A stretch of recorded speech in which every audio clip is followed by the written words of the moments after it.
Hey you. Yeah, you. You there. Do you enjoy the finer things in life? Wine, music, memes? Then you're in the right place. This is John and Ben's Bacchanalia, coming at ya hard.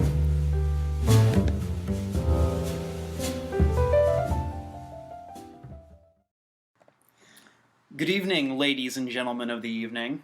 This is John and Ben's Bacchanalia. I'm John. And I'm Ben. And we're kind of new to this whole podcasting thing. You see, a few years ago, me and Ben realized that we both consume far more media than is probably sane or healthy. And we didn't produce anything. We were just consuming all day. And don't get us wrong, consuming is awesome. Go out and consume to your heart's content. That is the glory of capitalism.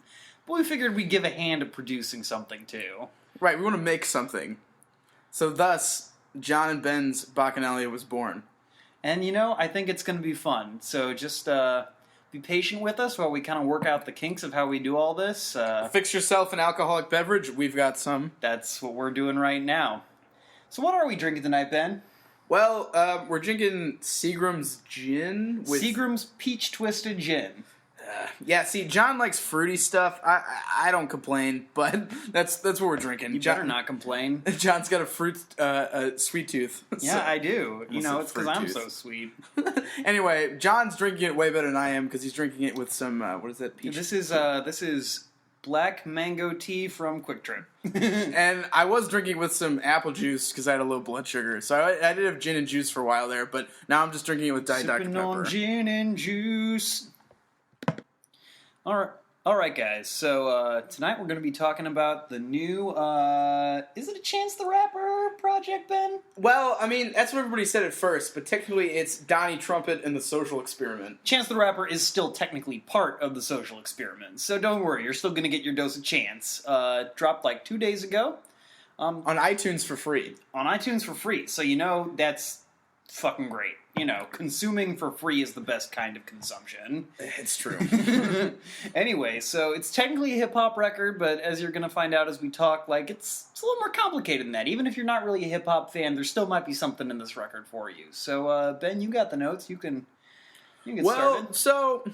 Okay, I think we should start when you saw Chance the Rapper a while back. Because as you've told me, Chance had a backing band, is it? Yeah. The Social Experiment is something kind of different on the rap scene. You know, you hear about rock bands all the time, but, you know, I've never heard of a rap band until the Social Experiment. Like, it was 3 or 4 people, like, actually doing musical backing, like, acoustic backing for Chance's rapping, which is really, really cool to me. I think it's great when rappers like do stuff with live music. I really wish more would do it, and I really like that Chance is moving in this direction with the Social Experiment. Right, and so like it was masterminded by this dude named Nico, I guess Siegel, maybe. But anyway, he goes by Donnie Trumpet. He plays the trumpet, and he sort of got a bunch of people together for the Social Experiment. Like Nate Fox is a producer/engineer. Peter Wilkins, who goes by Peter Cottontail, if you've read the nursery rhyme, is a producer/keyboard, and then they have like a live drummer. And they have other people too, but that's kind of like the core. And so Chance toured with them, but then they got together and they recorded this album called Surf, and it was billed under Donnie Trumpet and the Social Experiment. So it was first Chance the Rapper in the Social Experiment. Right, actually, yeah, it was billed like that at first, but then they changed it, or they even made album artwork with like Chance on the cover, and it looked like a Chance thing. It was a really cool album cover. I'm really sad they didn't go with it. Right. But Surf is Donnie Trumpet in the Social Experiment, and it's funny, I read an interview where Donnie Trumpet was refusing to say which songs featured Chance the Rapper, and so people were just going to have to listen to it and find out. Which I'm totally for. I mean, it's one of those things, it's not just a Chance project. And Chance is still the most famous guy, so I'd really hate to have a bunch of, people just listening to this for Chance and not really giving the Social Experiment the credit that they're due. And they're great musicians, and I really like what they do on this album. So, yeah. The funny part is, though, Chance the Rapper is literally all over this record. Like, he's singing in some parts, he's rapping in some parts, and, like, he's really just doing the Chance thing, and it's like everywhere. And of course, there are some tracks where he's not on it. Like, for instance, there's the instrumentals, one of which is called Nothing Came to Me, which was released in January. of 2015, and then Something Came to Me, which came out in this one, and those are just instrumentals. It's just the Social Experiment, so there's no chance. Well, it's one of those things. I think maybe we want to touch on the fact that I don't really know how long Chance and the Social Experiment have been working together. I mean, you said that Chance is all over this album, but how much of it is Chance and how much of it is just the fact that the Social Experiment as a group just works really well together? I don't know if he was working with them in some capacity even back when he put out his 10-day mixtape a few years back, or Acid Rap, which is a great album if you guys haven't listened to it yet. Highly recommend Acid Rap. So yeah, I think that could definitely be a part of it. As a group, they work together really well. Yeah, and they go for, you're totally right, because their vibe they're going for is, really smooth. They smooth like my head, and there's atmosphere. And there's a melon. Yeah, yes, it's true, I am. But there's a lot of atmosphere, and a lot of the beats are a lot like shlomo, where they're really quiet. There's some quiet percussion, but there's these beautiful washes of trumpet, and there's a lot of attention paid to the vocals. A lot of soulful vocals. Mm-hmm. They're they almost drift in like clouds, and it's really nice. It's got I don't know if it's cloud rap influence, but there's some ambience to it. I mean, as we saw on MU on 4chan before we started this, it was described by one anonymous user as ambient trumpet core, the first ambient trumpet core album. So we'll see if that takes off. Probably not. Probably not. But we'll see. Never know. Never really know. But one of the things I really like about this album, we were talking about this a little bit, it is kind of a jazzy album. There's a lot of jazz stuff in here. And jazz has been really big in hip-hop for the last couple months, especially listening to Kendrick Lamar's new album, To Pimp a Butterfly, which, as I put it to Ben, was kind of a time-traveling jaunt through the history of African-American music. And right, because you've got your jazz song, which is for free, and then there's the G-funk stuff, and then Ain't Gotta Lie, and each song had a different genre, embodied, essentially. Yeah, really sad. He kind of starts with jazz. I really am kind of bummed that we didn't get a Kendrick rapping over a sick ragtime beat. That would have been really fun. Really The Entertainer or something. Yeah, something like that. But the thing about the Social Experiment, it is jazzy, like To Pimp a Butterfly. But Kendrick on To Pimp a Butterfly, since he was kind of trying to do this almost museum-style approach to each of these genres, he kind of tried to make them as archetypical as possible, and really trying to harkening back to the 1920s, 1970s, the times when these genres were popular and very influential in black culture. The Social Experiment on this album is doing something far more contemporary. Oh, for sure, yeah. Yeah, it's not in your face this is the jazz track. This is the G-funk track, yeah. It's there's these just threads of jazz music and contemporary jazz stylings throughout this album. And there's even some other stuff, there's some kind of Caribbean themes on a couple of the tracks. I heard some kind of Zydeco stuff, I think on the Zydeco, second track. Yeah, there's they're on Sunday Candy, which is the big single that they did that they put out in November. There's these synthesized steel drums at one point, and so yeah, there's it's really cool because the songs on here are there are songs, but there's a lot of I guess mood pieces that happen where different bits will someone will sing and kind of float in and then leave. And so while there are songs and there are a ton of people featured on this album, there's B.O.B., Busta Rhymes, my man Quavo from the Migos. Yo, free Migos! Right, and Quavo comes out of nowhere and just it sounds great. I don't remember what track he's on. It's Familiar, track 9. Familiar, which is great. Familiar is about just basic bitches and stereotypes. And Quavo's verse actually works really well on what is I guess a feel good album, yeah, or a summer album because it sounds like summer to me. Hey, I mean, Migos has got some great like feel-good tracks. I mean, maybe that's just me as a big trap fan, but hey. All right, John. But I don't think you're gonna describe any trap as feel good. Well, then you don't listen to enough trap music, Ben. All right. I'll admit I don't listen to any trap. But, well, then so I can't educate you.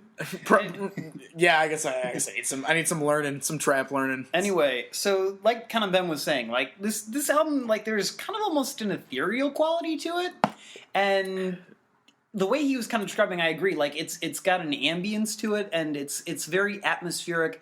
And while you can kind of tell when one song begins and the next ends, it's never like a harsh cutoff. Every song kind of flows into the next one, and that's something I've noticed with a lot of Chance projects. They're cloudy, like everything kind of just flows from one place to the next in this very kind of airy, breezy manner, and it's really nice. Yeah, there are many outros that if they don't continue the mood of a song, they counterpoint it in a really nice way, or they point to the next song and what that mood might be. So what would you say your favorite track was off this album, Ben? I mean, it's got to be Warm Enough. I don't know. I heard when I got to Warm Enough, which is, I guess, sort of like a love song, kind of. I just immediately I was like, this is good. I like all of this. So, for instance, No Name Gypsy, who is on, No Name Gypsy is on an acid rap song. I can't, Lost, I think? Maybe. It's been a while since I've actually gotten a chance to listen to acid rap. I should go back and do that sometime soon. But anyway, she sings, this really great part about how, you can't compare her to the sun. She's nothing like... Oh, yeah, I loved that part. And so, and then she even raps a verse, and it's, fire. There's... it's so good. And then, Chance verse is great, it's no too. Gangsta Boo on All Day from RTJ, too. Well, that's true. Who is Gangsta Boo besides Gangsta Boo? Yeah, when we saw them at the Ready Room, at one point he, said something make us all... LP comes out and says, make us all feel really dirty. Where's Gangsta Boo? Oh, she's not here. Or something. It was great. That was a great show. That was a fun time. We'll talk about that a little bit more later because that's a story worth telling. But Warm Enough is great. J. Cole has a verse. I don't know if you like J. Cole. He's really cool. I like him. So anyway, just a great song, great love song about just loving people in ways that seems weird or uncomfortable, but is ultimately really great. So yeah, I can dig that. And it just the song shimmers. That's the only way I can describe it. So it's a great word. It's just shimmering. It's a great word, Ben. I mean, you'll just have to listen to it. So go listen to this album. Actually, don't finish this podcast because we want you to listen to us. But after that, go down. I mean, it's for free. You're consuming for free. It's the best thing. Exactly. This podcast is free. Surf is free. There's no downside right now. You're getting a solid 2.5 hours of entertainment out of this podcast and then this album. It's fucking great, guys. Yeah, that's capitalism buzz deal. Hey, don't diss capitalism. All right, we'll be right back, and maybe we'll talk about something else, but we'll be right back. All right.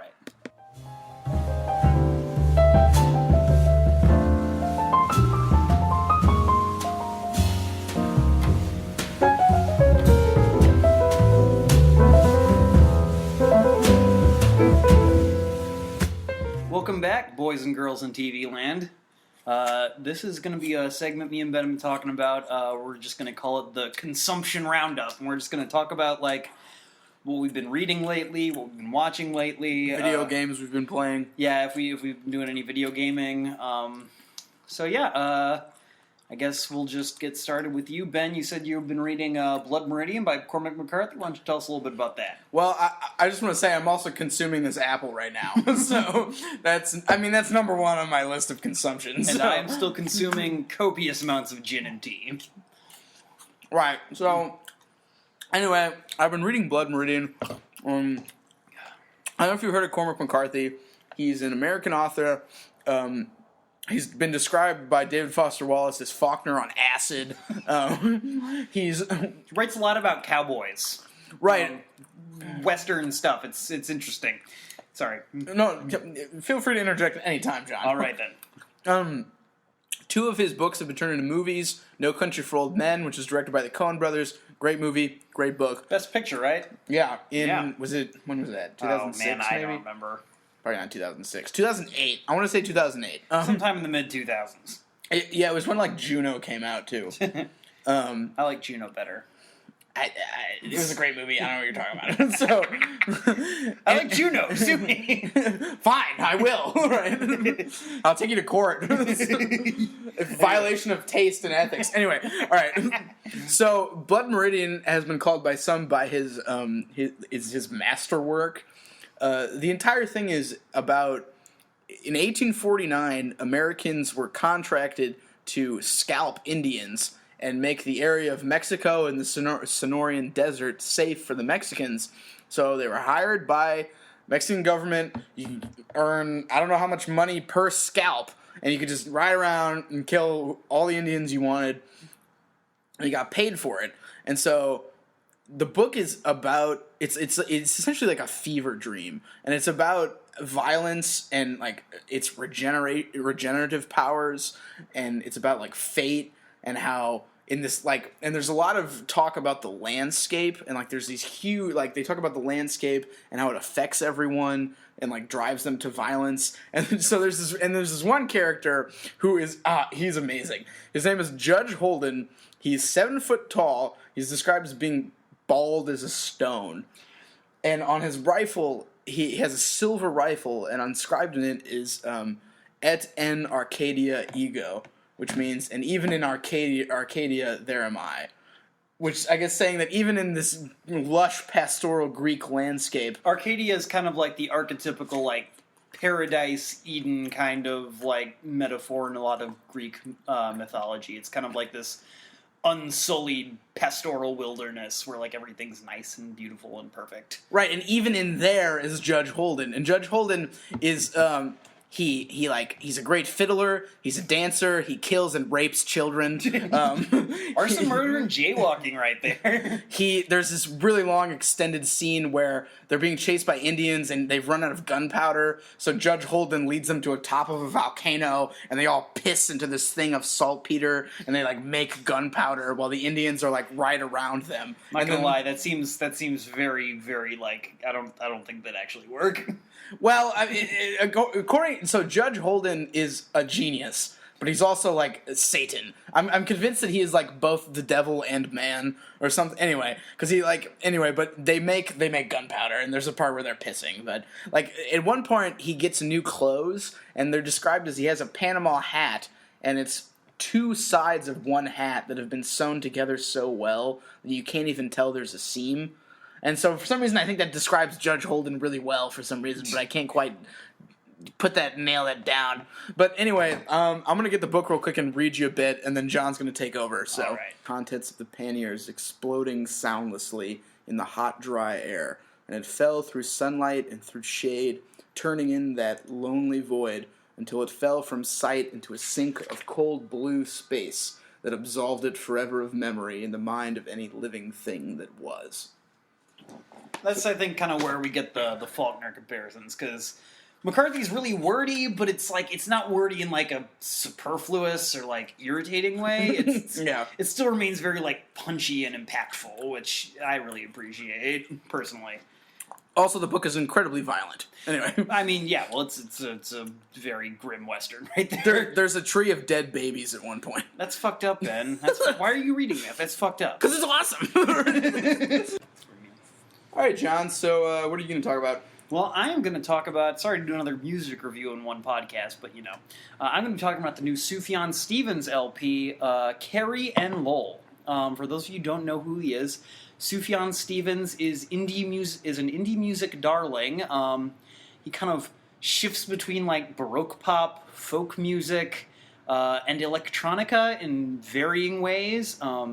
Also, one of the few like explicitly Christian artists that I can listen to without cringing.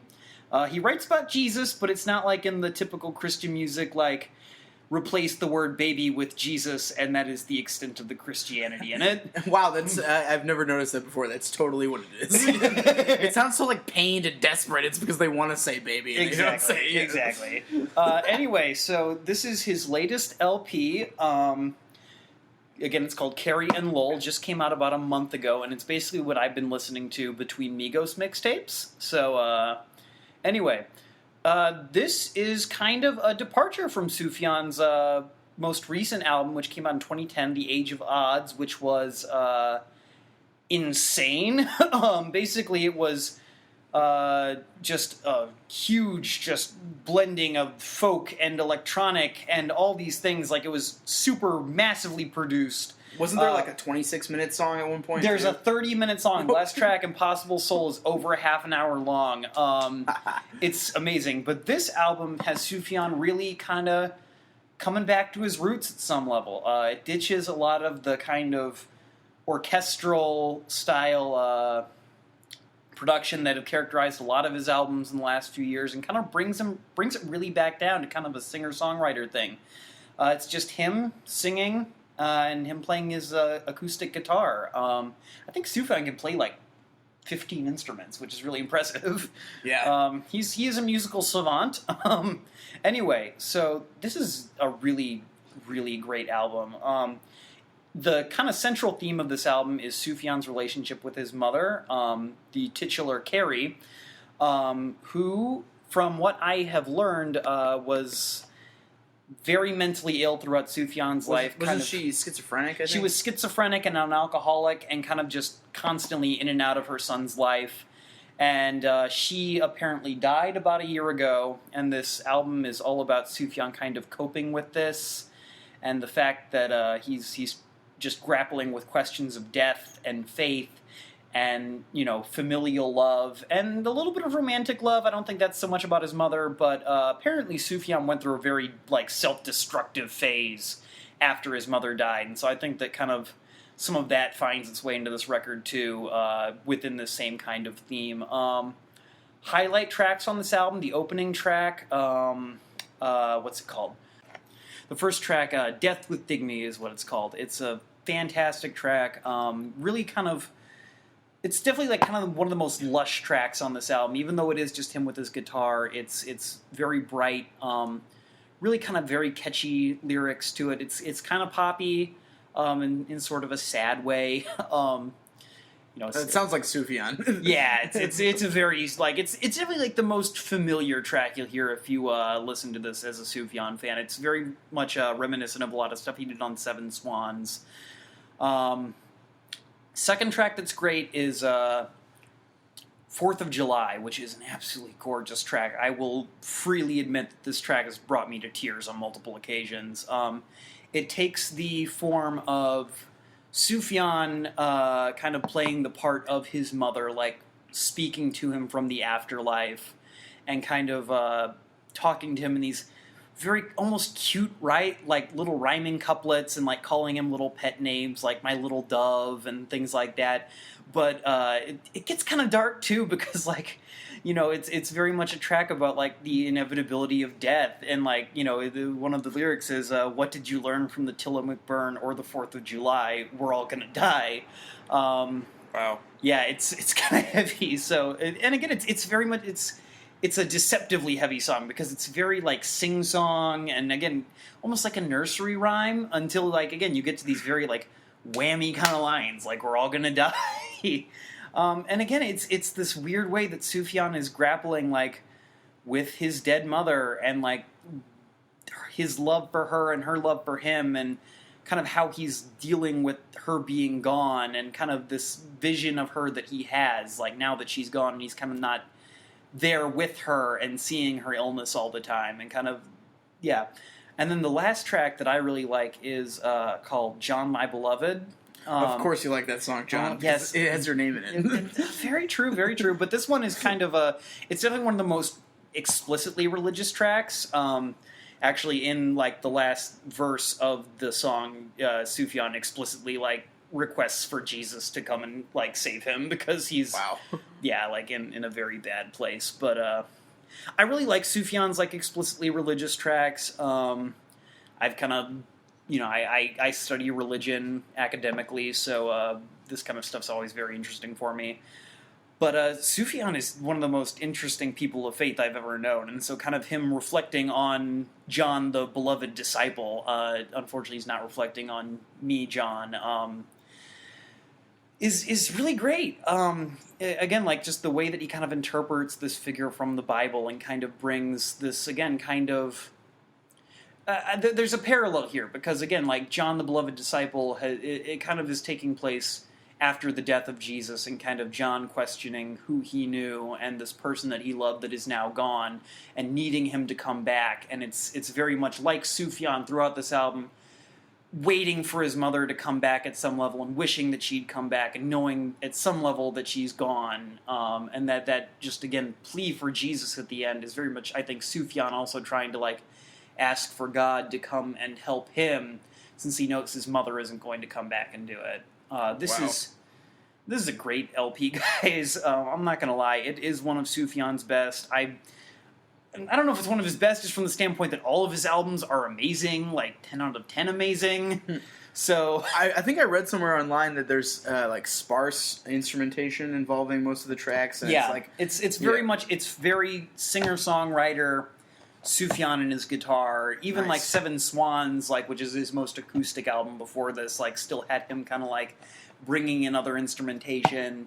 There's some really cool like banjo stuff on that album if you're into banjos. But this is literally like him just sitting in a studio with his guitar and just like going at it, and it's beautiful. Yeah, he does have a really lovely voice. He really does. I will say that. He's a fantastic singer. So definitely this is one to check out, guys. Give it a look sometime soon. That's what I got to say on the matter. So Ben, I understand that recently, due to someone in your life, it's me. You've started watching the classic TV series Arrested Development. Well, John, due to many people in my life telling me to watch primarily me. Sure, whatever you say, John. I'm the one who came over here and made you actually sit down and watch it. Whatever helps you sleep at night, right? I don't sleep. I'm too busy consuming media for this podcast. Yeah, it's a 24/7 job, you know, being in a capitalist society. You just gotta keep consuming all the time. Capitalism! Anyway, I have been watching Arrested Development, and let me say, it has been pretty great.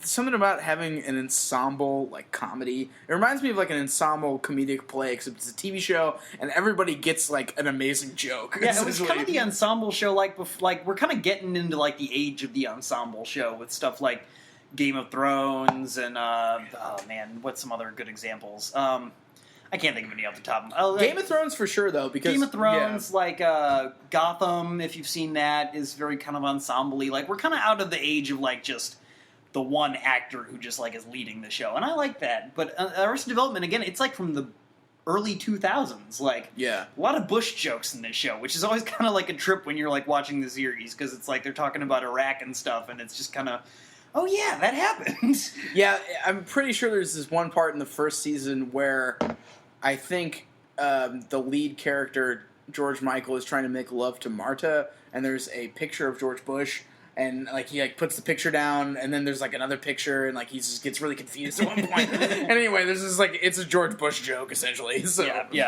so that's always kind of interesting watching it, but it's a really cool show. If you haven't seen it, it's on Netflix, so I highly recommend checking it out. It's hilarious. It's about this wealthy family who essentially loses everything due to their father being a white-collar criminal. And just kind of their wacky misadventures, just trying to, like, keep their company afloat, and, like, the fact that these are all horrible people who are, like, just trying to cling to this life of privilege that they don't deserve. And they're incredibly self-absorbed. Like, every single one of them, except Michael Cera's character. Right, and he is just an insufferable, just, like, bumbly teenager. Like, it's adorable. Yeah. This is, I think, one of the first things Michael Cera ever really, like, got any screen time for. This is pre-Juno Michael Cera, so he's adorable. Yeah, I mean, he really, like, he shows his chops. You know, Michael Cera's a good actor. And he played, like, in Scott Pilgrim, I feel like he just plays, like, a 20-year-old version of he's become a cliche at this point. Like, he's become a caricature of himself. And in Scott Pilgrim, he definitely plays a caricature of himself, at least in Arrested Development. So who's your favorite character? I really like Job. Job is amazing. Well, just because Job, like, there's something about his voice. Like, if he didn't have... Job like, is Will Forte, yeah, so if you can picture the Will Forte voice, you know what we're talking about. It's just like, I'm such an idiot. Like, I've made a terrible mistake. But, like, he says the most idiotic things, but since he says them in that, like, husky, like, almost, like, sexual voice, like, he just gets away with it, and he knows that he gets away with it. That's how he, like, beds all of these women. Like, it's just... His magician plot lines are pretty great, too. He's an aspiring magician who's, like, been kicked out of, like, the Magician's Guild, and he's always trying to get back in, and he competes constantly with Steve Carell's, like, plays...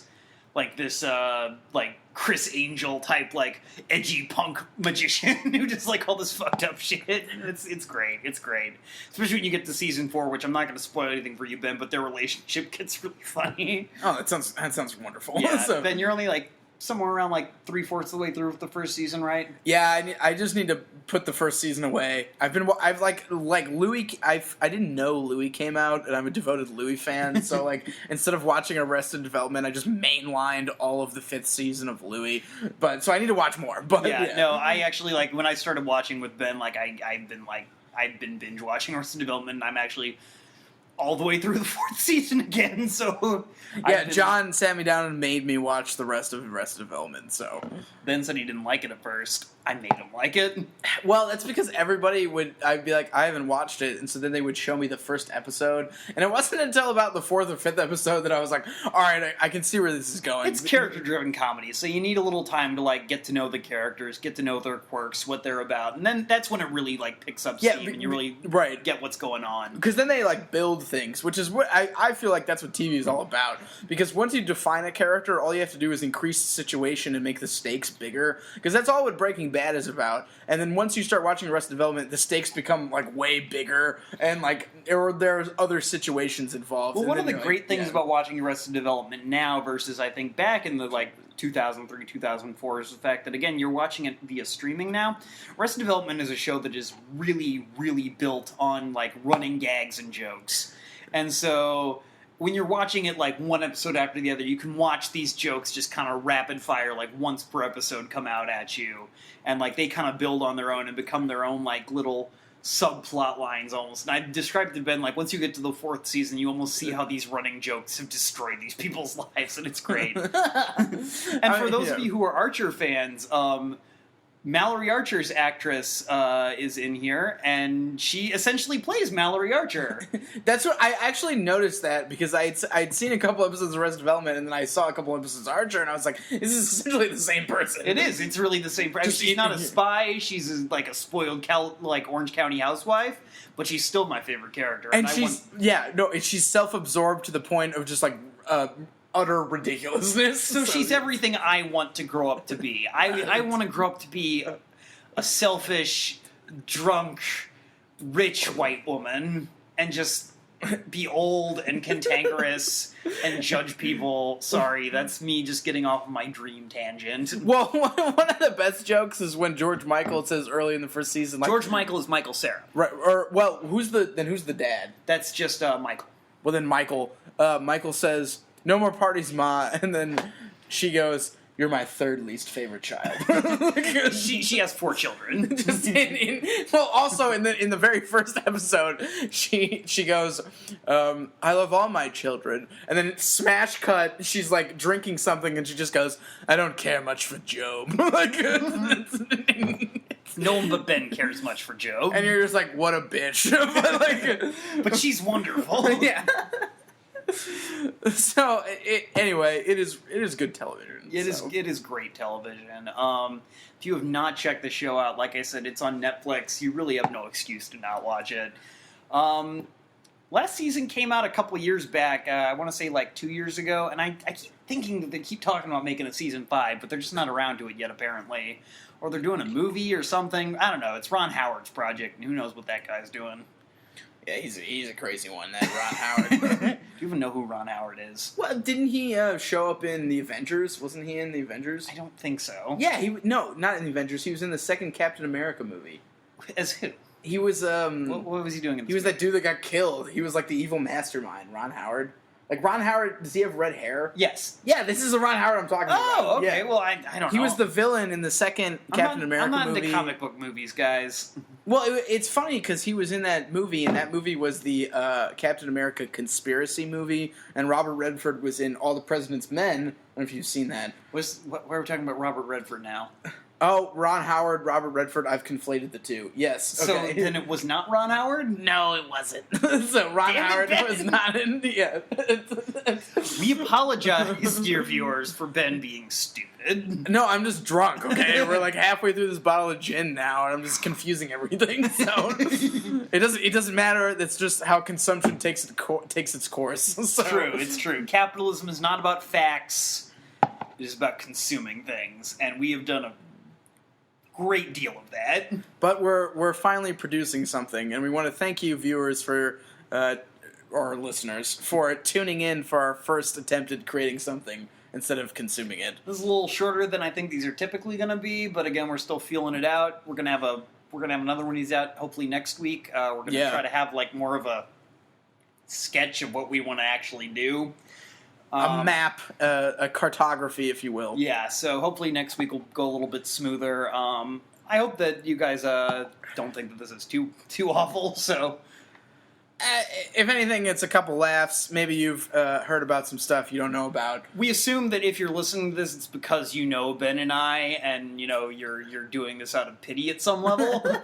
Hey, that's how every audience starts. That's true. Well, audience, because we know the only person listening to this is our good friend Mr. Tom Blood. He's an Oxford man. Yes, enjoy this podcast while you're drinking your tea and eating your toad in the hole with the Queen. Anyway, if you do want more John and Ben action, like I said, wait till next week. You can follow me on Twitter at StuffyOldMoney or on Tumblr at The Moral Hedonist. And Ben, where can they find you? You can't find me anywhere because I'm actually off the grid. That's not true. You were on Tumblr. Give them your Tumblr, Ben. All right, fine. It's Blues Explosion, except there's no E. So it's like blues and like explosion. All right, ladies and gentlemen, have a good night and stay classy, San Diego.